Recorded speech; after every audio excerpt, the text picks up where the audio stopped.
2-3 minute लगेगा। ठीक। सबों को जोहार। आज मंत्रिपरिषद की बैठक में कुल 34 प्रस्तावों पर चर्चा हुई और स्वीकृति प्रदान की गई। पहला प्रस्ताव उच्च एवं तकनीकी शिक्षा विभाग से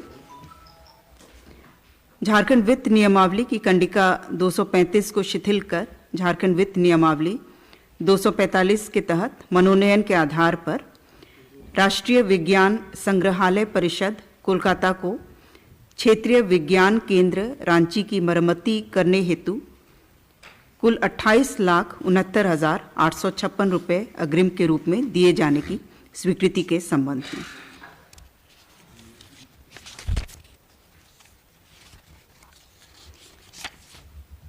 दूसरा प्रस्ताव स्वास्थ्य विभाग से राज्य के चिकित्सा महाविद्यालयों संस्थानों में नीट पीजी एग्जामिनेशन द्वारा चयनित उम्मीदवारों का स्नातकोत्तर चिकित्सा विज्ञान एवं पीजी एमडीएस में नामांकन हेतु पात्रता निर्धारण के संबंध में।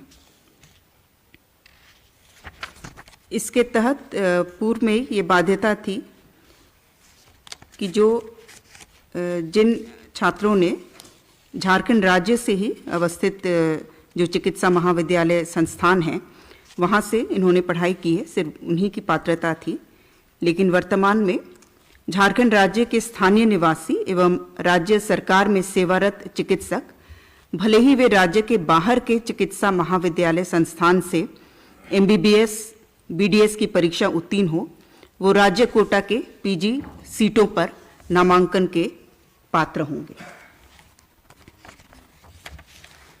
तीसरा प्रस्ताव राजस्व निबंधन एवं भूमि सुधार विभाग से धनबाद जिलांतर्गत बलियारपुर अंचल में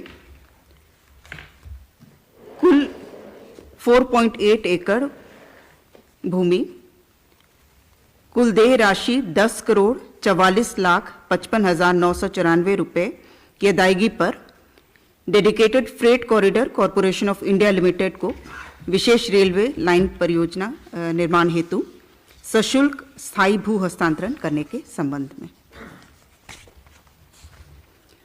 चौथा प्रस्ताव गृह कारा एवं आपदा प्रबंधन विभाग से स्पेशल ऑक्सिलरी पुलिस के दोनों वाहिनियों का कार्यकाल दिनांक 1/10/22 से 31/5/2027 तक विस्तारित करने के संबंध में। 5 साल के लिए 1/10/2022 से 31/5/2027।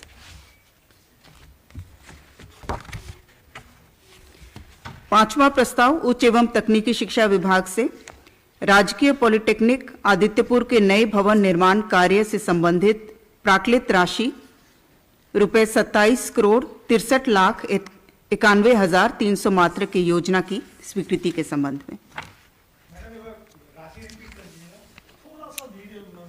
कुल राशि 27,63,91,300। यह राजकीय पॉलिटेक्निक आदित्यपुर। छठा प्रस्ताव भी उच्च एवं तकनीकी शिक्षा विभाग से सिद्धू कान्हू मुर्मू विश्वविद्यालय दुमका के अंतर्गत नवस्थापित डिग्री एवं महिला महाविद्यालयों में प्राचार्य, सहायक प्राध्यापक एवं शिक्षकेतर कर्मचारियों के पदों के सृजन तथा महाविद्यालयों में संकाय की स्वीकृति के संबंध में।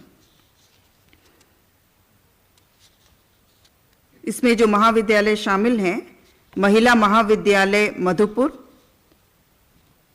महिला महाविद्यालय सारठ, डिग्री महाविद्यालय बरहेट, डिग्री महाविद्यालय लिट्टीपाड़ा, डिग्री महाविद्यालय महेशपुर, डिग्री महाविद्यालय जामा, डिग्री महाविद्यालय जरमुंडी, 8वां है बोरियो, शिकारीपाड़ा, नाला और डिग्री महाविद्यालय महगामा।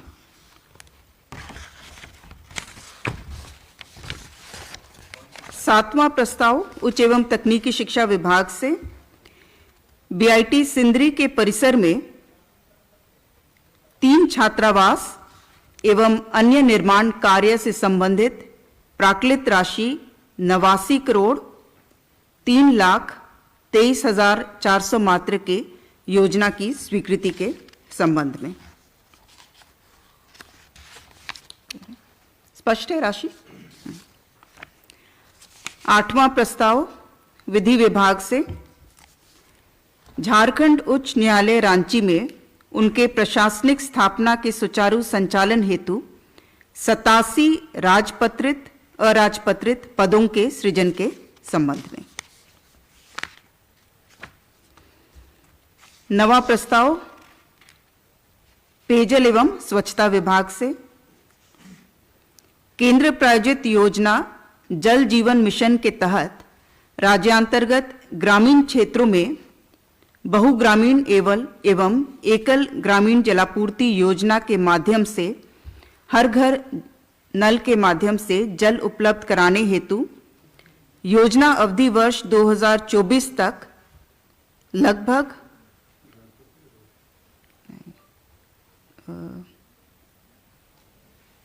ये है 28,000 करोड़ में राज्यांश की समानुपातिक राशि लगभग 16,012 करोड़ मात्र की योजना की सैद्धांतिक सहमति की घटनोत्तर स्वीकृति के संबंध में।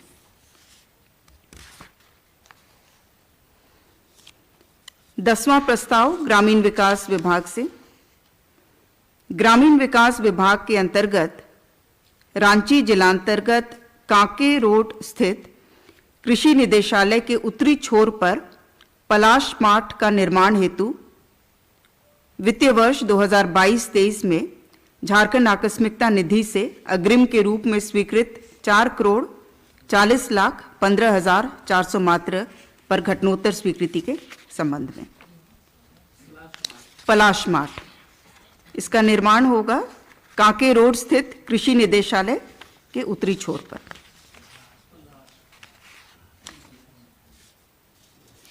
11वां प्रस्ताव वित्त विभाग से पेयजल एवं स्वच्छता विभाग द्वारा संचालित RIDF 28 के तहत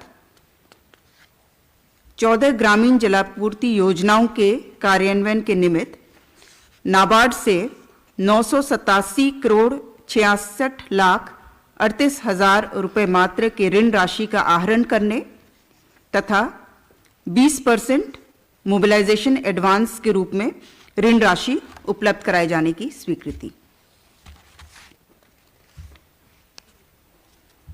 12वां प्रस्ताव वित्त विभाग से राज्य सरकार के कर्मियों को अपुनरीक्षित वेतनमान छठा केंद्रीय वेतनमान में दिनांक 1/7/22 के प्रभाव से महंगाई भत्तों की दरों में अभिवृद्धि के संबंध में। महंगाई भत्ते की दर को 203% से बढ़ाकर 212% के रूप में स्वीकृत किया गया।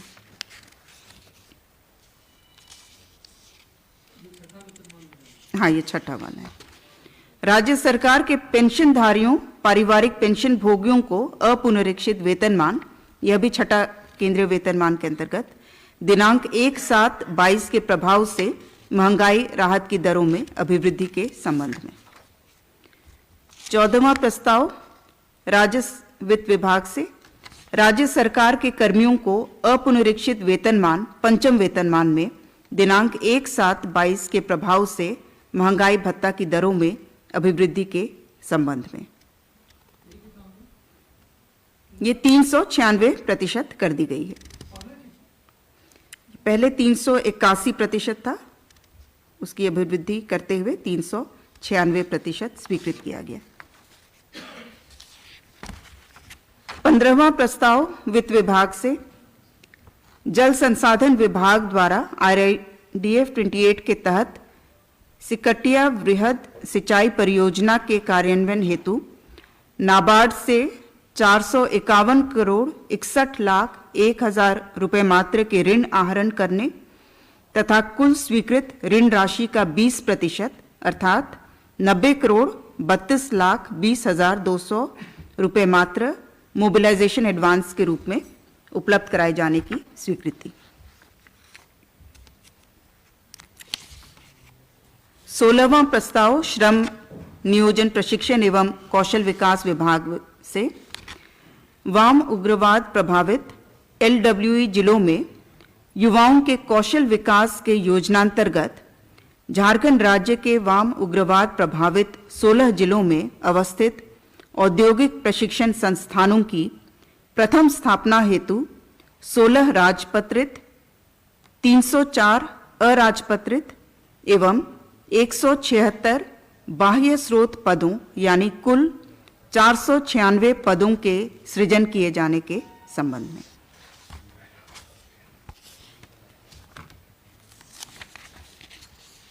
सत्रहवां प्रस्ताव नगर विकास एवं आवास विभाग से केंद्र प्रायोजित योजना अटल नवीकरण एवं शहरी परिवर्तन मिशन 2.0 अमृत 2.0 मिशन अंतर्गत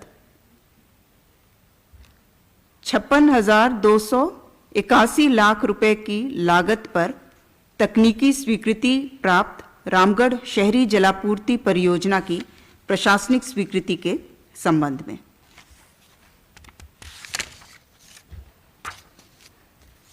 अठारहवां प्रस्ताव नगर विकास विभाग से केंद्र प्रायोजित योजना अटल नवीकरण एवं शहरी परिवर्तन मिशन अमृत 2.0 अंतर्गत 112 करोड़ 29 लाख 82 हजार रुपए की लागत पर तकनीकी स्वीकृति प्राप्त सिमडेगा शहरी जलापूर्ति परियोजना की प्रशासनिक स्वीकृति के संबंध में।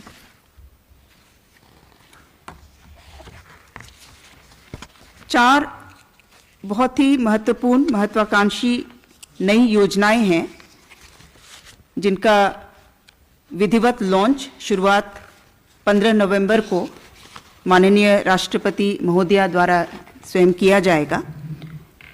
इन योजनाओं का मैं नाम पढ़ दे रही हूं और अंत में जो विभागीय सचिव हैं इन योजनाओं के बारे में, नई योजनाओं के बारे में विस्तार से बताएंगे। श्रम विभाग की योजना मुख्यमंत्री सारथी योजना अंतर्गत झारखंड राज्य के युवाओं को प्रखंड स्तर तक रोजगारोन्मुखी कौशल प्रशिक्षण प्रदान करने हेतु योजना की स्वीकृति के संबंध में। 20वां प्रस्ताव उच्च एवं तकनीकी शिक्षा विभाग से झारखंड राज्य के विद्यार्थियों को इंजीनियरिंग, मेडिकल, विधि, जनसंचार, mass communication, fashion designing, fashion technology, hotel management, chartered accountant, ICWA से संबंधित प्रवेश परीक्षा की तैयारी हेतु निशुल्क कोचिंग की व्यवस्था प्रदान करने हेतु मुख्यमंत्री शिक्षा प्रोत्साहन योजना की स्वीकृति। ये उच्च एवं तकनीकी शिक्षा विभाग की योजना है जी। मुख्यमंत्री शिक्षा प्रोत्साहन योजना प्रस्ताव संख्या 21, ये भी उच्च एवं तकनीकी शिक्षा विभाग की योजना है। झारखंड राज्य के विद्यार्थियों को संघ लोक सेवा आयोग, झारखंड लोक सेवा आयोग, केंद्रीय झारखंड कर्मचारी चयन आयोग और विभिन्न भर्ती एजेंसियां जैसे बैंकिंग, रेलवे भर्ती बोर्ड आदि के द्वारा वर्ग A, B और C में भर्ती हेतु प्रतियोगिता परीक्षाओं की तैयारी कराने के उद्देश्य से निशुल्क कोचिंग की व्यवस्था प्रदान करने हेतु एकलव्य प्रशिक्षण योजना की स्वीकृति। और 22वां प्रस्ताव उच्च एवं तकनीकी शिक्षा विभाग से झारखंड राज्य में गुरुजी स्टूडेंट क्रेडिट कार्ड योजना को लागू करने के संबंध में। तो इन चारों योजनाओं के बारे में विस्तार से अंत में बताया जाएगा।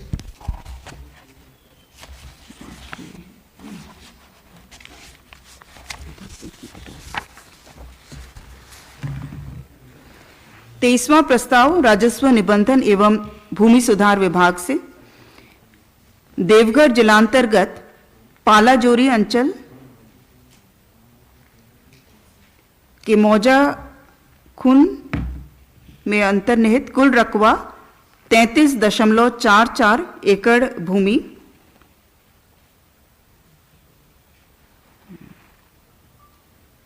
कुल लागत 14 करोड़ 16 लाख 66 हजार 888 रुपये मात्र की अदायगी पर SP माइंस चित्रा कोलियरी के विस्तारीकरण हेतु ECL चित्रा के साथ 30 वर्षों के लिए सशुल्क लीज बंदोबस्ती करने तथा प्रस्तावित गोचर भूमि के प्रतिपूर्ति हेतु देवघर जिलांतर्गत अंचल पालो जोरी के मौजा मुर्गाबनी में कुल 28.23 एकड़ गोचर अधिसूचित करने के संबंध में।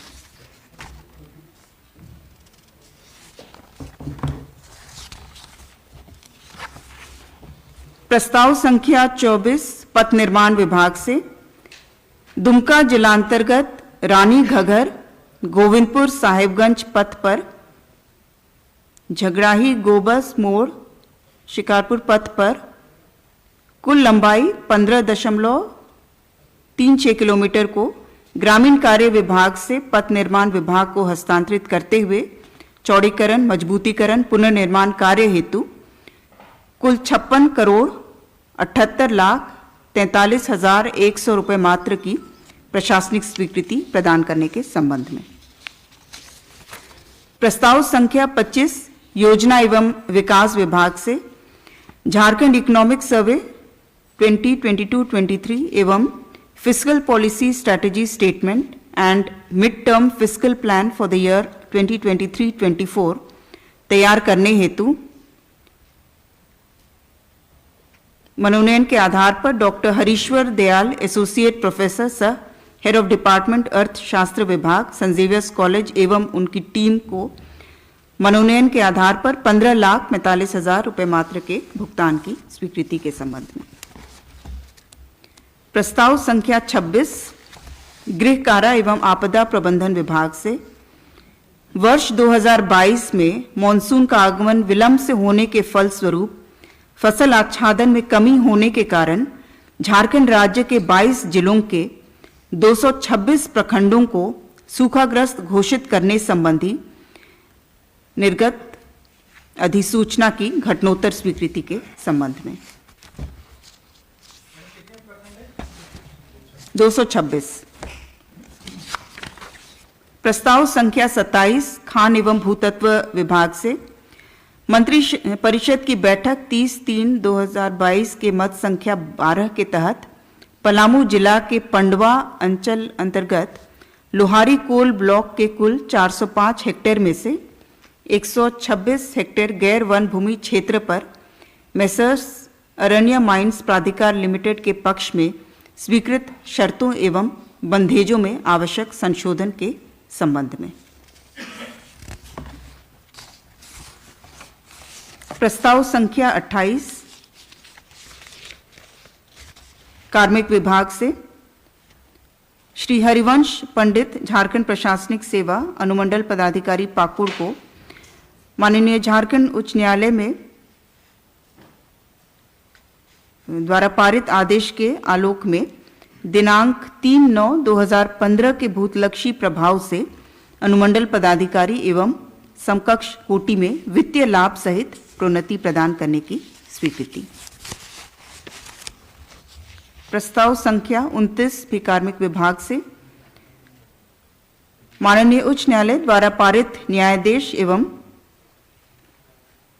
सदस्य राजस्व परिषद की अध्यक्षता में संपन्न विभागीय प्रोन्नति समिति की बैठक की अनुशंसा के आलोक में श्रीमती अलका कुमारी सहायक बंदोबस्त पदाधिकारी हजारीबाग को दिनांक 6/7/2015 के भूतलक्षी प्रभाव से मूल कोटि से अनुमंडल पदाधिकारी एवं समकक्ष कोटि में वित्तीय लाभ सहित सशर्त प्रोन्नति प्रदान करने की स्वीकृति। प्रस्ताव संख्या 30 पथ निर्माण विभाग से पथ प्रमंडल जमशेदपुर अंतर्गत construction of high level bridge over Swarnrekha river in Sakchi to Mango road, including construction of elevated approaches towards Mango and Azad Basti, including proposal for land acquisition, utility shifting and R&R etc. इस योजना में कुल लंबाई है 3.5 kilometre और इसके लिए स्वीकृत राशि 461,02,500। प्रस्ताव संख्या 31 पथ निर्माण विभाग से साहिबगंज जिलांतर्गत कीताझोर भोगनाडीह लखीपुर पथ, पहाड़पुर तलबरिया गोविंदपुर दुमका बरहेट साहिबगंज ईडीबी पथ पर कुल लंबाई 10.1 किलोमीटर को पथ निर्माण विभाग को हस्तांतरित करते हुए चौड़ीकरण मजबूतीकरण कार्य हेतु 40,31,15,600 रुपये मात्र की प्रशासनिक स्वीकृति। प्रस्ताव संख्या 32 पथ निर्माण विभाग से पूर्वी सिंहभूम जिलांतर्गत भागाबंधी से उड़ीसा बॉर्डर तक पथ कुल लंबाई 9.63 किलोमीटर को पथ निर्माण विभाग को हस्तांतरित करते हुए चौड़ीकरण मजबूतीकरण पुनर्निर्माण कार्य हेतु कुल 60,67,77,700 रुपये मात्र की प्रशासनिक स्वीकृति प्रदान करने के संबंध में। प्रस्ताव संख्या 33 पथ निर्माण विभाग से साहिबगंज जिलांतर्गत बंझी बाजार दुर्गा मंदिर गोविंदपुर दुमका साहिबगंज पथ पर मंडवा कारी कांदर चरखी दालदली कारासोल महाराजपुर शर्मापुर पथ पर पथ की कुल लंबाई 9 किलोमीटर को पथ निर्माण विभाग को हस्तांतरित करते हुए कुल राशि 48,31,98,900 रुपये मात्र की प्रशासनिक स्वीकृति। प्रस्ताव संख्या 34 पथ निर्माण विभाग से देवघर जिलांतर्गत नोनियाद धमनी कुसमाहा पथ पर से पंदनिया मोड़ भाया मार्गोमुंडा गिरियाजोरी सिमरगादा पथ एवं मार्गोमुंडा लिंक पथ कुल लंबाई 11.05 किलोमीटर को ग्रामीण कार्य विभाग से पथ निर्माण विभाग को हस्तांतरित करते हुए चौड़ीकरण एवं मजबूतीकरण पुनर्निर्माण कार्य हेतु कुल राशि 41,89,22,800 मात्र की प्रशासनिक स्वीकृति प्रदान करने के संबंध में। प्रस्ताव संख्या 19 जो मुख्यमंत्री सारथी योजना है उसके बारे में श्रम विभाग के सचिव श्री प्रवीण टोप्पो विस्तार से बताएंगे।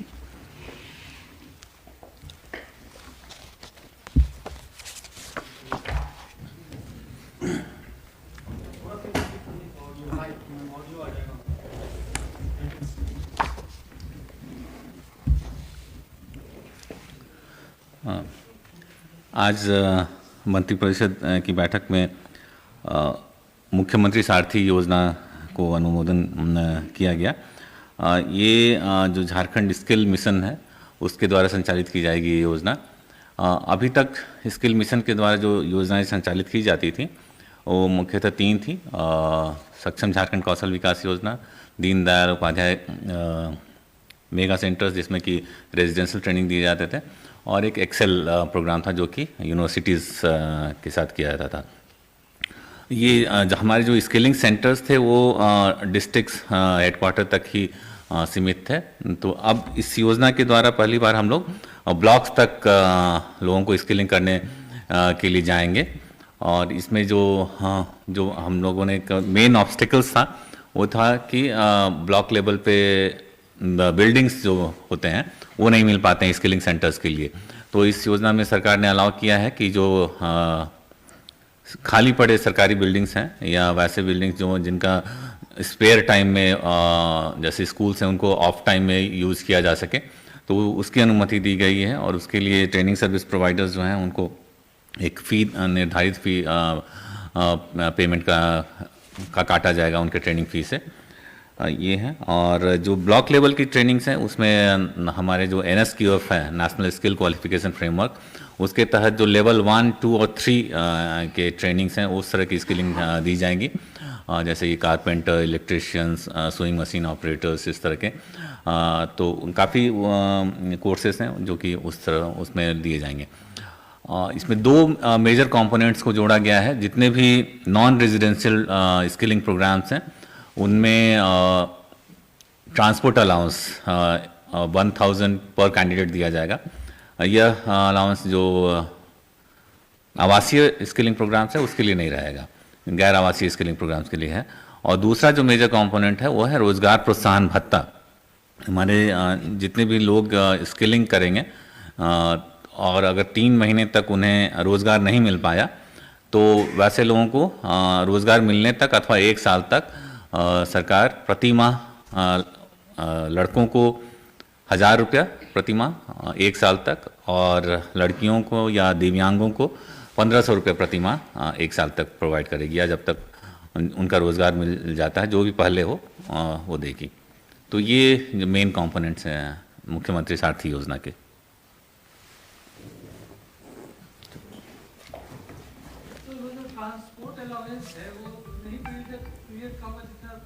हाँ, जितने पीरियड का ट्रेनिंग होगा।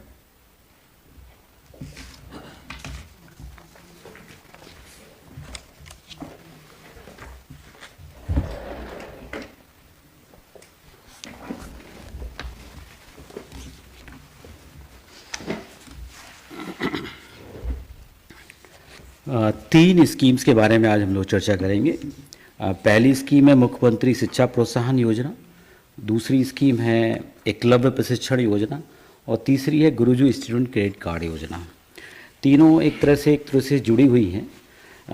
बेसिकली सारी योजनाओं का उद्देश्य है कि जो 10वीं पास बच्चे हैं झारखंड में और आर्थिक समस्याओं के कारण अच्छे इंस्टीट्यूशन में के लिए तैयारी नहीं कर पाते हैं, मतलब कोचिंग इंस्टीट्यूशंस वगैरह का फ़ीस नहीं पे कर पाते और अच्छी प्रशिक्षण प्राप्त नहीं कर पाते हैं, और फिर यदि एडमिशन हो गया अच्छे इंस्टीट्यूशन में तो उसके लिए जो फ़ीस होती है वो पे नहीं कर पाते हैं, और उसके बाद में यदि हायर एजुकेशन मिलने के बाद भी विभिन्न प्रकार की प्रतियोगिताओं में पार्टिसिपेट करने के लिए जिससे जॉब मिलता है उसके लिए भी आजकल कोचिंग करनी पड़ती है, तो उसके लिए भी आर्थिक जो समस्याएं होती हैं, ये इनकी समस्याओं को देखते हुए तीनों स्कीम को ड्राफ्ट किया गया है और आज इसकी मंत्रिपरिषद में स्वीकृति प्रदान की गई है। तो पहली योजना है मुख्यमंत्री शिक्षा प्रोत्साहन योजना। इसमें जो 10वीं पास बच्चे हैं झारखंड के, उनको जो नेशनल रिप्यूट कोचिंग संस्थान है देश के, वहाँ पर जो झारखंड में अवस्थित है, उन संस्थानों में कोचिंग के लिए जो निःशुल्क सुविधा प्रदान की गई है इस योजना के तहत में। इसमें कोचिंग की सुविधा के साथ साथ में उनके रहने के लिए भी 2500 रुपये प्रतिमाह की एक छात्रवृत्ति का भी इसमें 2500 रुपये प्रतिमाह की छात्रवृत्ति का भी इसमें रखा गया है, कंपोनेंट रखा गया, ताकि वो यहाँ पर कोचिंग में प्रशिक्षण के साथ साथ कोचिंग संस्थानों में अध्ययन के साथ साथ अपने रहने का और भी जो उसके सहयोग है वो उसको इस स्कीम के तहत में दिया जा सके। इसमें यही है कि इसमें किसी तरह का इसमें सिर्फ एक ही कंपोनेंट रखा गया है एलिजिबिलिटी कंडीशन में कि जो उसकी पेरेंट्स इनकम टैक्स की क्राइटेरिया में नहीं आने चाहिए, यही एक कंडीशन इसमें रखी गई है। दूसरा, इसके तहत अभी हम लोगों ने लक्ष्य रखा है प्रारंभिक तौर पर 8000 बच्चों को एक साल में इसके तहत कोचिंग संस्थानों में निःशुल्क सुविधा देने का प्रावधान रखा गया है मुख्यमंत्री शिक्षा प्रोत्साहन योजना के तहत में। दूसरी योजना है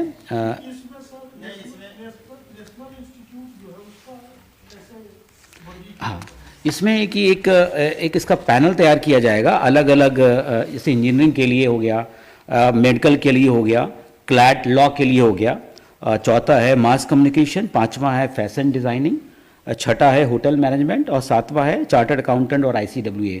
ये मंत्रिपरिषद से द्वारा होगा इसकी स्वीकृति, तुम्हारे संस्थानों की जो स्वीकृति है। जी, ये 7 तरह के कंपोनेंट रखे गए हैं। इसका जो चयन किया जाएगा बाद में वो एक पारदर्शी तरीके से उसके लिए विस्तृत गाइडलाइंस बाद में तैयार की जाएगी और बाद में फिर से इसका जो इंस्टीट्यूशन सेलेक्ट होंगे उनका कैबिनेट से अप्रूवल लिया जाएगा। ये एक उसका प्रावधान रखा गया है। अभी इसके तहत में प्रारंभिक तौर पर 8000 बच्चों को टारगेट किया गया है, जिसकी ये योजना अगले वित्तीय वर्ष से प्रारंभ होगी।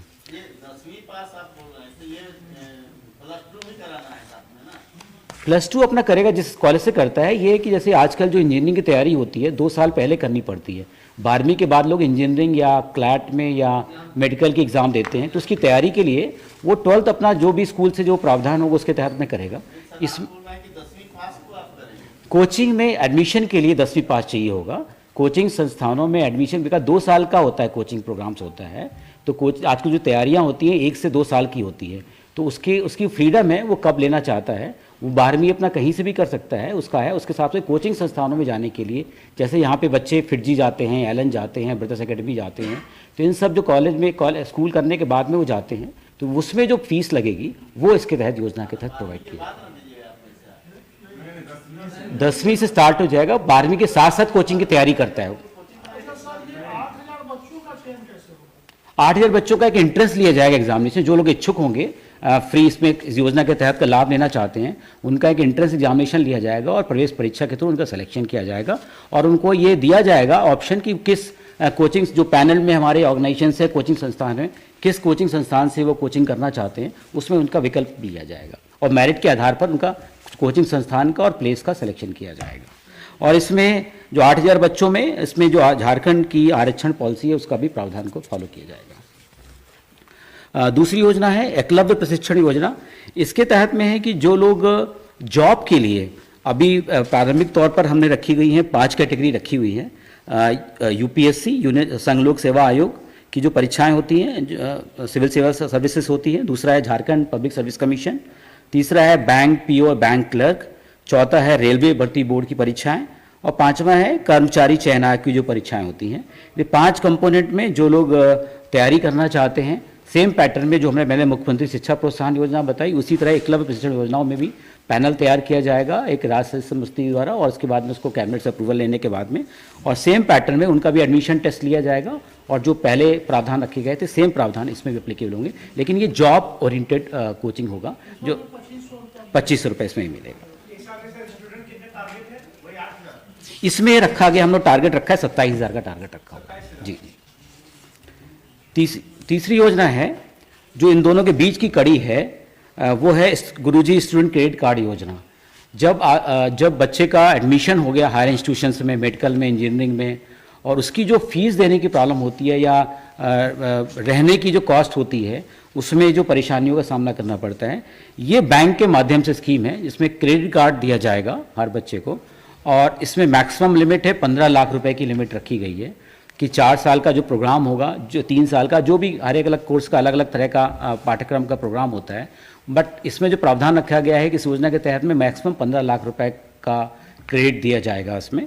और ये एक बार में रिलीज नहीं किया जाएगा, जो इंस्टीट्यूशन की फीस होगी और उसकी फीस के मुताबिक उसको उतनी राशि को रिलीज किया जाएगा, लेकिन मैक्सिमम ओवरऑल पूरे कोर्स के ड्यूरेशन के दौरान सिर्फ 15 लाख रुपए मैक्सिमम होगा। इस 15 लाख में 30% मैक्सिमम 30% वो नॉन इंस्टीट्यूशनल एक्सपेंसेस में खर्च कर सकता है। नॉन इंस्टीट्यूशनल एक्सपेंसेस मतलब रहने में, खाने में, बुक्स परचेज करने में, लैपटॉप या जो भी अन्य सामग्रियां होती हैं अध्ययन के लिए रिक्वायरमेंट होती है, उसको पूरा करने के लिए पूरा कर सकेगा। तो जो ये 30% जो मैक्सिमम कंपोनेंट बोला है, ये स्टूडेंट को जाएगा और बाकी सारा जो पैसा फीस होगी वो इंस्टीट्यूशन को जाएगा। सर, ये 15 लाख जो लोन होगा, ये कब तक चुकाना होगा? बताओ। ये स्टूडेंट को 4% की दर पे दिया जाएगा और इसको चुकाने का समय रखा गया है 15 साल। और इसका जो EMI स्टार्ट होगा वो कोर्स कंप्लीट होने के बाद 1 साल का मॉरेटोरियम दिया गया है, उसके बाद से उसकी EMI स्टार्ट होगी। कोर्स समाप्त होने के बाद की जॉब लगने के बाद? कोर्स समाप्त होने के बाद में, कोर्स समाप्त होने के बाद 1 साल का उसको दिया गया है मॉरेटोरियम, उसके बाद से उसका EMI स्टार्ट हो जाएगा। एक बार इसमें रखा गया है इंस्टीट्यूट के सिलेक्शन के लिए 3 क्राइटेरिया रखा गया है।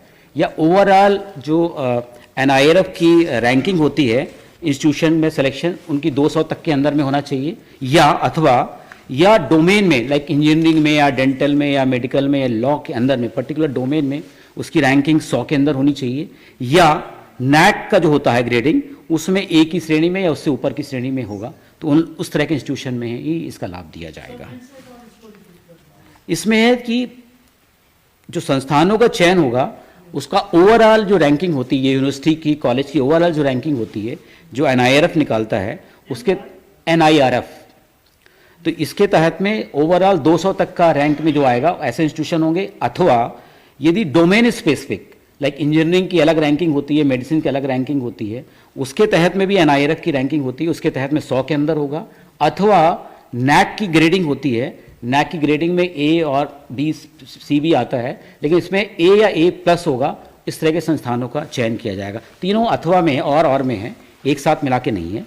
तो इस तरह का एक क्राइटेरिया रखा गया है। और इसमें इनकम क्राइटेरिया नहीं है। इसमें जो राज्य सरकार, बैंक और स्टूडेंट के बीच में एक एग्रीमेंट किया जाएगा।